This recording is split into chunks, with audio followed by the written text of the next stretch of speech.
The alarm shrieked like dying metal. Red light stuttered across the containment bay as soldiers scrambled to form a firing line. The Kothrik's predator had torn through its restraints. Thick steel clamps designed to hold tanks. Shards of alloy scattered the floor, reflecting the beast's jagged silhouette as it moved with terrifying grace. Cadet Ilera Vey froze. She had just stepped into the observation deck for her first assignment when the sirens went off. All her training told her to retreat, to hide, but her legs rooted to the ground. The air vibrated with the predator's guttural roar. It was massive. Over 3 meters tall, armored carapace gleaming under the harsh overhead lights, claws clicking against the floor. Every story she had heard from instructors came alive in that moment. Kothriks were apex killers, the reason frontier colonies whisper about sudden disappearances. "Open fire," a sergeant barked. Weapons rose, safety snapped off. The predator lunged. Chaos broke. Soldiers fired bursts that sparked harmlessly against its natural plating. One was swatted into a bulkhead, armor crumpling like paper. Another screamed as claws ripped through his rifle. And then the monster stopped. It turned, slow, deliberate, and its burning yellow eyes locked on Ilera. Her breath caught. She wanted to shrink, to disappear under the gaze of something that had ended civilizations. But instead, her voice, thin, trembling, escaped before she could think. "Stop." The predator froze mid-step. Its claws hovered inches above the floor, its tail stilled in the air. The entire bay fell silent, disbelief hanging heavier than the acrid smoke. The creature lowered its head, first slowly, then fully. It sank to one knee, bowing before her as if she carried a crown. Ilera's heart hammered, so hard she thought it might burst through her ribs. Soldiers gaped, rifles still trained, fingers hesitant on triggers. What the hell just happened?" someone muttered. The sergeant's voice cracked with fury and confusion. "Cadet, what did you do?" I don't know," Ilera stammered, backing a step. The predator's gaze followed, but its body stayed lowered, as if awaiting her next word.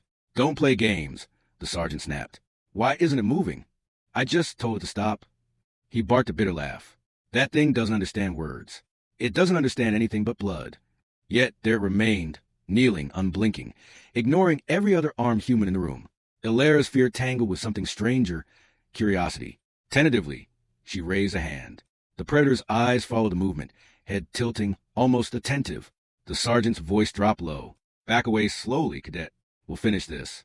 Ilera shook her head, pulse steadying against all reason. "If you shoot, it'll fight again.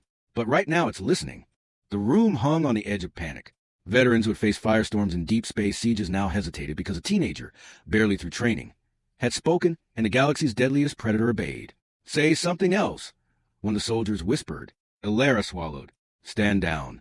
The beast moved, not violently. Its claws curled inward, its posture lowering further until its head almost touched the floor. A growl rumbled from its chest, not threatening, but resonant. The sergeant swore under his breath. "This isn't possible." The medics rushed to drag away the injured. No one took their eyes off the predator. Ilera remained fixed in place, heart caught between terror and wonder.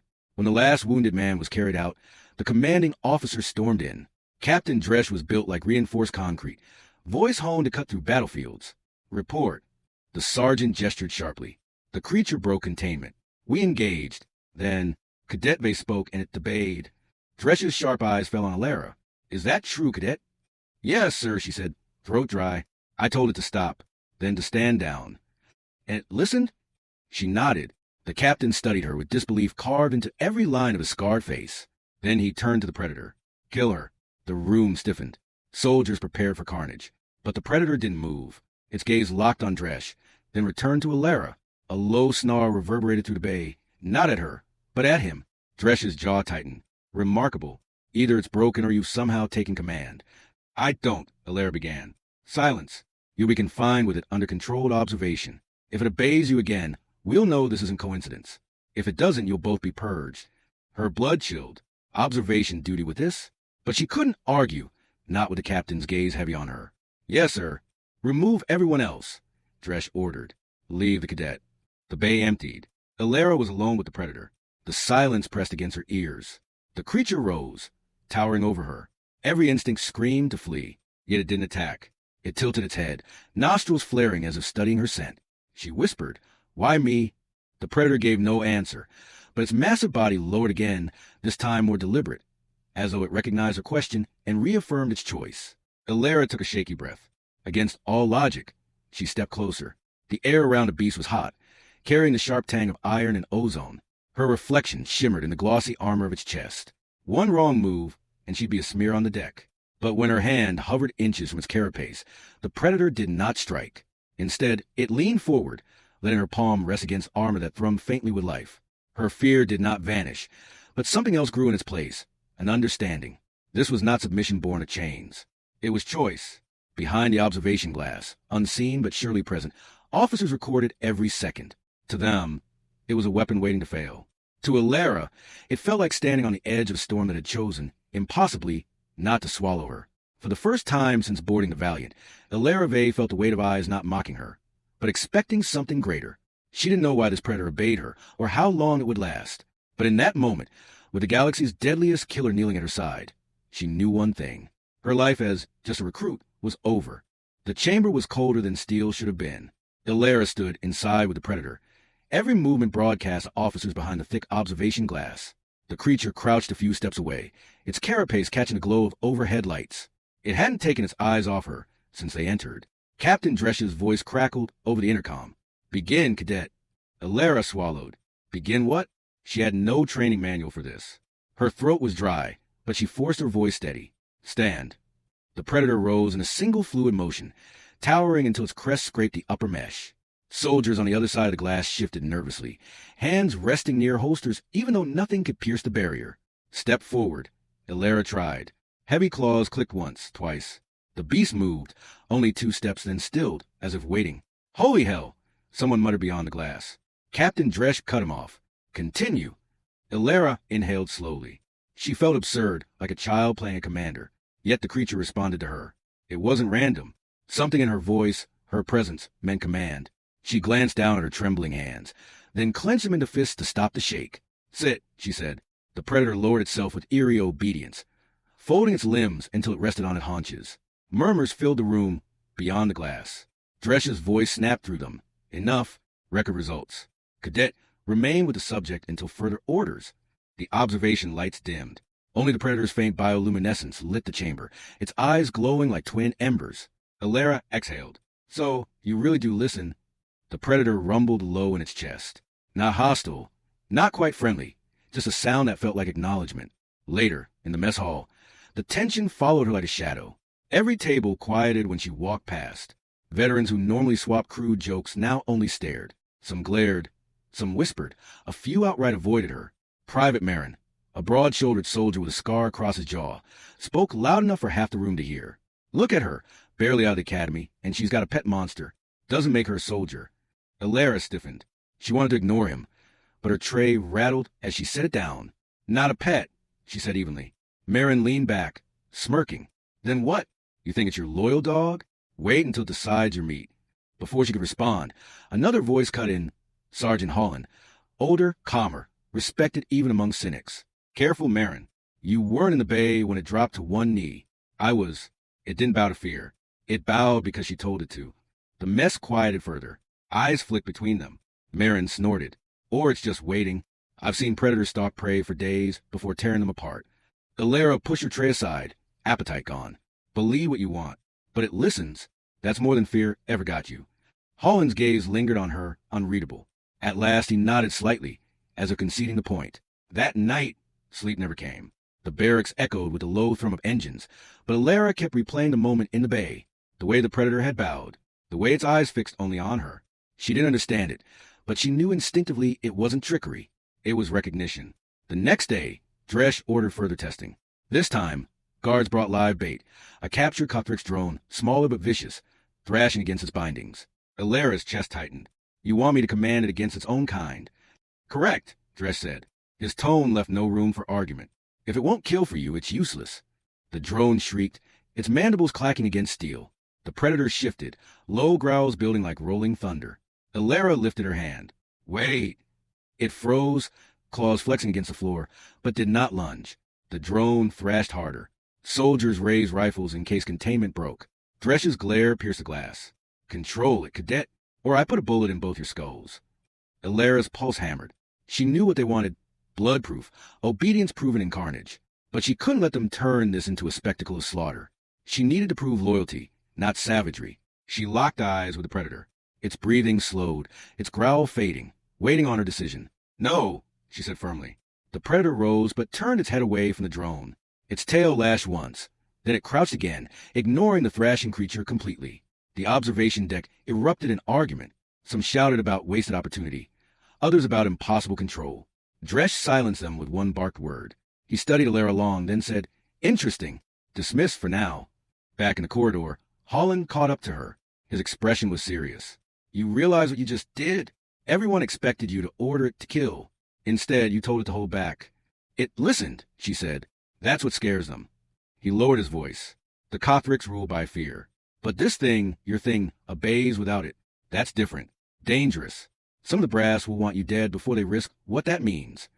Alara felt the weight of his words. She had only been on the Valiant for days, yet already she carried more scrutiny than anyone else on board. "What about you?" she asked quietly. Holland's eyes narrowed. "I don't know yet, but I saw how it looked at you. It wasn't hunger. It was respect. And that cadet may be the deadliest weapon we've ever had." That evening, Alara returned to the observation chamber. The predator crouched silently in the shadows, massive frame coil but calm. When she stepped inside, its head lifted immediately. She sat cross-legged on the cold floor, studying it. "I don't know why you follow me. Maybe I remind you of something. Maybe it's instinct. But whatever it is, thank you."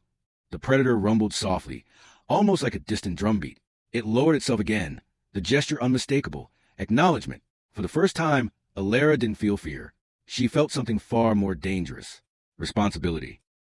The debrief chamber aboard the Valiant was colder than the void outside. Metal walls hung with the ship's reactors, and harsh lights bleached every face to bone pale. Alara stood at the center. The predator crouched at her side like a silent statue. Officers lined the arc of the table, eyes drilling into her as though she were the threat, not the creature. "You disobeyed no orders," Captain Dresh said at last. "Yet the entire squad followed you. Not Holland, not me, a cadet. Explain." Alara steadied her voice. "They followed results. The predator fought when I commanded. It turned the battle. Without it, half of us would be dead." Marin leaned forward, scorn dripping from every syllable. "And when it decides you're no longer worth following, what then? Will be corpses stacked higher than the ravager you brought down." The predator rumbled, low and guttural. Soldiers stiffened, but it did not rise. Its eyes stayed locked on Alara, awaiting a word. She didn't flinch. It hasn't chosen hunger once. Not when it was free. Not in battle. It listens. That means trust is possible. That means we can wield it as more than a beast. A pause followed. Dresh's jaw tightened, but he didn't dismiss her. Later, in the mess, whispers chase her like shadows. She controls it. Or it controls her. Either way, she's dangerous. Alara sat with her tray untouched. The predator loomed behind her, ignored by most but never unseen. Even laughter at nearby tables cut short when its mandibles clicked. Holland dropped into the seat across from her, armor still scuffed from fight. He didn't lower his voice. "You did well, cadet. Soldiers fight hardest when they believe in something. Today they believed in you." "I don't want to be their banner," she muttered. "Too late. Banners aren't chosen. They're raised by blood." He stood and left before she could answer. That night, the predator grew restless. It paced her quarters, claws scraping the deck, eyes gleaming. Alara watched, unease prickling. "Something's wrong, isn't it?" she whispered. The beast froze. Then the ship's comms crackled, overriding every channel. A voice filled the air, deep, guttural, rolling with menace. "So, the humans hide behind a child." The predator snarled, slamming claws against the wall. Alara's blood chilled. She didn't recognize the tongue, yet meaning pressed into her skull as if spoken in her own language. "I am Warlord Sithrak of the Kothricks," the voice thundered. "You dare leash one of my kin? You dare parade it as your guard dog? Return what is mine, or I will burn your colonies until no prey remains." The predator howled, torn between fury and obedience. It shook, muscles rigid, claws gouging metal. Alara stepped forward instinctively. "Stop." It froze, trembling but still, its head dipped under her palm, a beast fighting instincts older than her species. The comms cut. Silence pressed heavy. Command convened within the hour. Dresh's expression was carved from stone. "The Kothricks warlord knows. He saw the footage. He demands we return the creature. And if we don't," Holland asked, though the answer was clear, "he'll strike." His fleet's already moved toward contested space. Marin pointed at Alara. "Then give it back. End this madness before it drags us into extinction." "No!" Alara's voice carried before she realized she'd spoken. "If we hand it over, we admit weakness. That humans can't hold what we win. We'll never stop the warlord's hunger that way. He'll just take more." Dresh's eyes narrowed. "And you suggest what?" Ilara swallowed hard. We prove we're not prey. That even predators choose to follow us. Not because they're chained, because they believe. Marin's laugh was sharp and bitter. Believe? You sound like a priest, not a soldier. Holland interrupted. Tone cutting. She's not wrong. Fear only holds until something hungrier comes along. Respect that endures. Silence stretched. Dresh finally spoke. Prepare yourselves. The warlord is coming. We'll answer not with surrender, but with proof. His gaze locked on Ilara. If your bond breaks, cadet, humanity breaks with it. Back in her quarters, Ilara sat on the bunk, mind reeling. The predator crouched at her feet, eyes glowing faintly. You heard him, she whispered. He's your master, isn't he? Sithrak. The predator growled low, a sound of denial yet pain. Ilara reached out, touching the ridge of its skull. You don't have to obey him. Not anymore. Its breathing steadied, shoulders loosening. For the first time, it leaned into her hand, not just tolerating but seeking contact. She realized then what bound it wasn't orders shouted in fear. It was a quiet certainty she carried even when her voice shook. If she faltered, it would falter. If she stood firm, it would follow. And against Sithrak, she would need every fragment of that strength. The next day, Dresh gathered the strike force. Holographic maps displayed the jungle moon, where Sithrak planned his challenge. He wanted a spectacle, Dresh said. A fortress ruined ancient Kothrik's ground.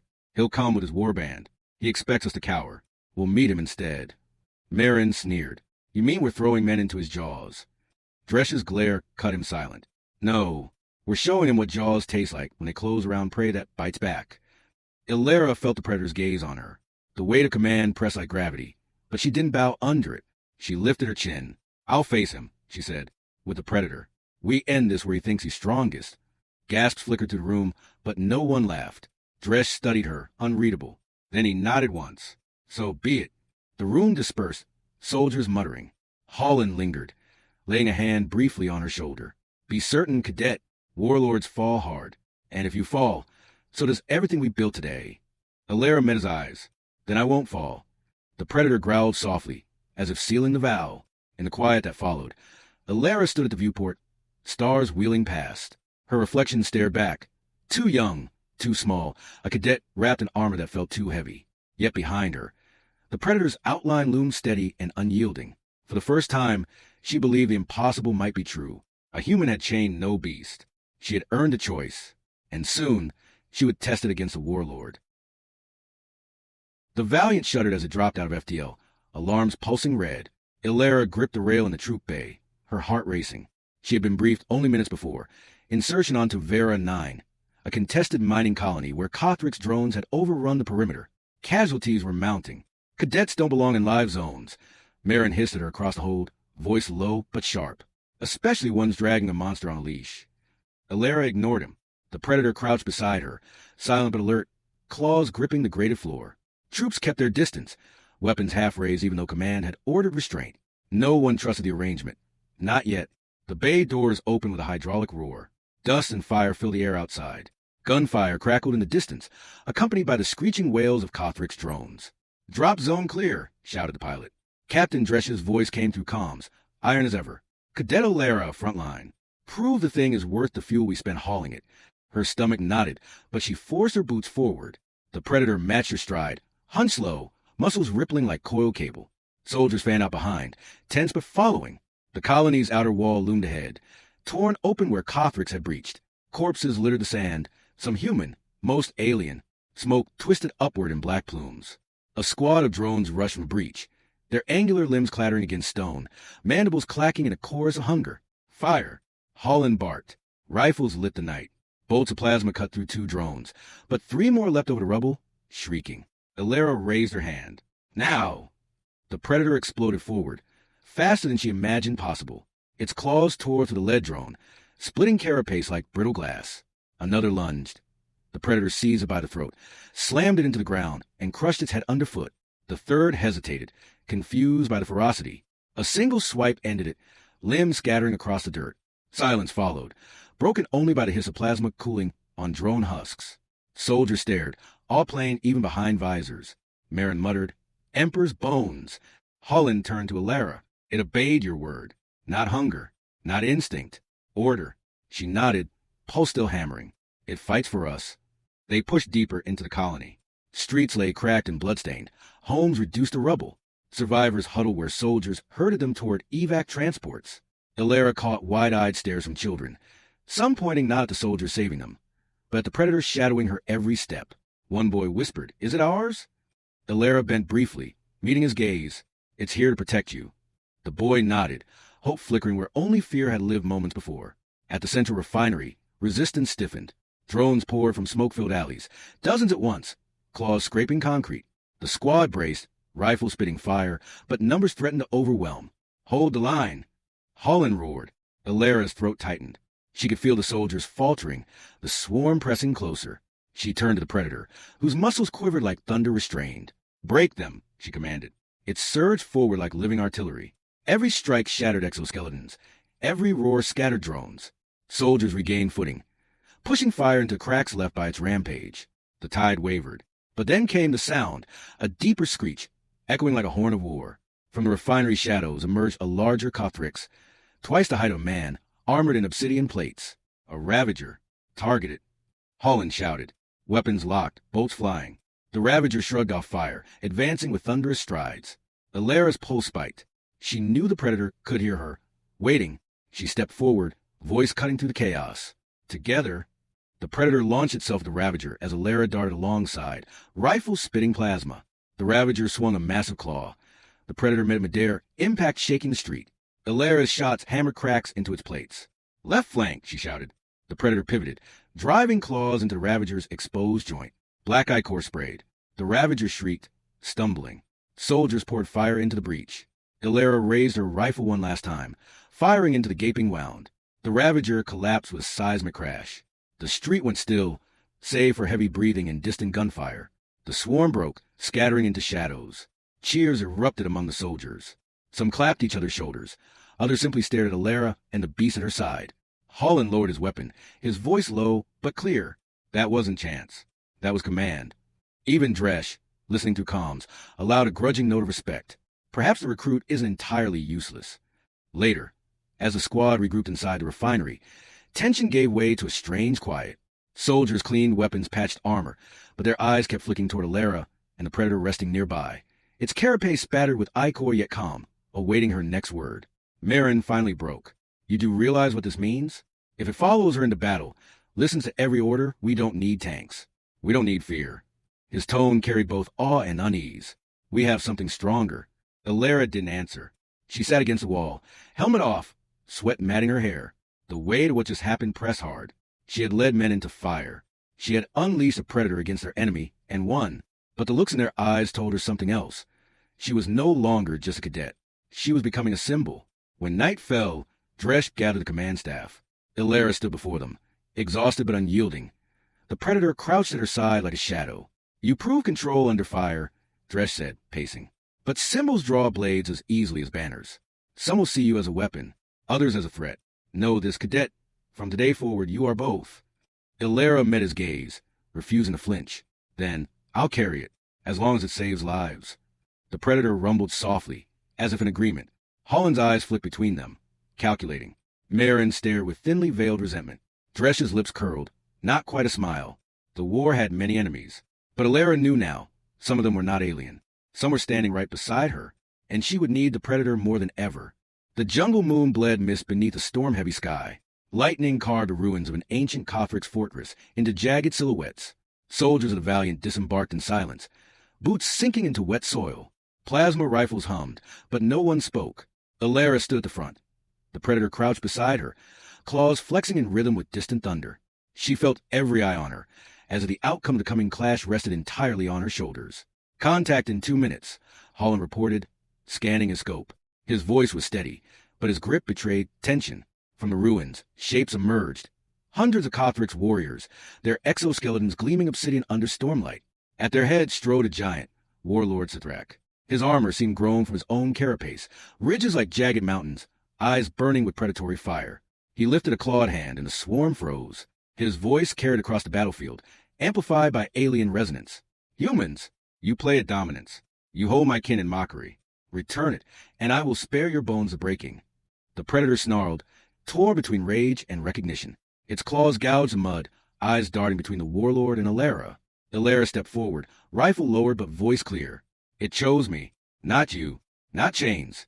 Choice. That's something you'll never understand. Sithrak's laugh was thunder. Choice? Prey has no choice. Prey obeys predator or dies. He slammed his claw into the ground, a signal. Warriors screeched and charged. Hold the line. Holland roared. Plasma fire split the mist. Kothrix leapt into barrage, some falling, others tearing through with relentless speed. Illyra turned to her beast. With me?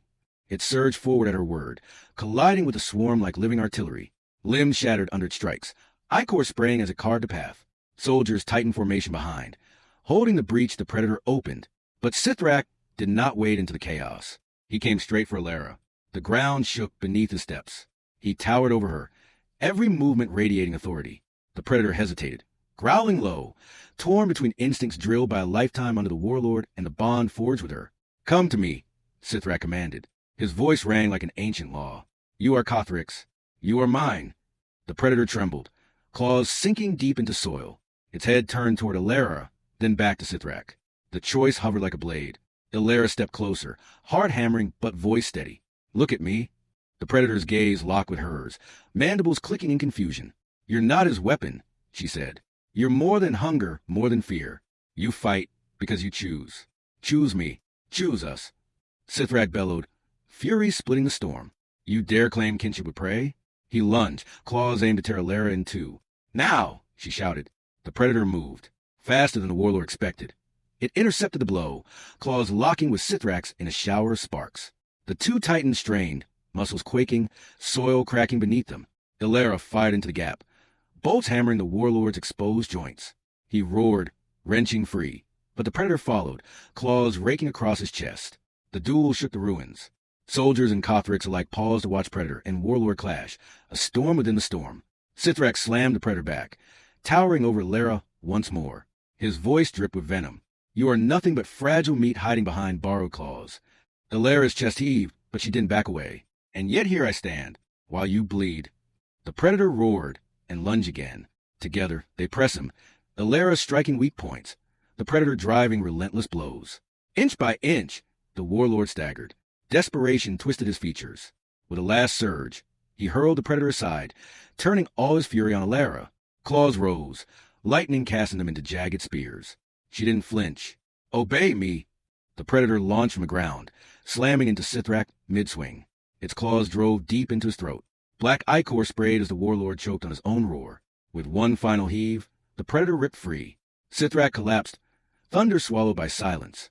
The warlord of the Kothrix lay broken in the mud. For a heartbeat, no one moved. Then the swarm shrieked, not in triumph, but in retreat. Leaderless, they scattered into storm. Human soldiers held their ground, disbelief etched into every face. Holland lowered his rifle slowly. It's done. Illyra stood in the rain, chest burning with each breath. The predator crouched before her, ichor dripping from its claws. And then, deliberately, it bowed its head. Soldiers saw. One by one, they saluted, not to the captain, not to flag, but to her. Dresh's voice crackled through comms, iron still but softened. Cadet no longer. From this day forward, you lead. Remember what that means. Illyra swallowed the lump in her throat. She wasn't just a cadet anymore. She was proof that even monsters could choose humanity.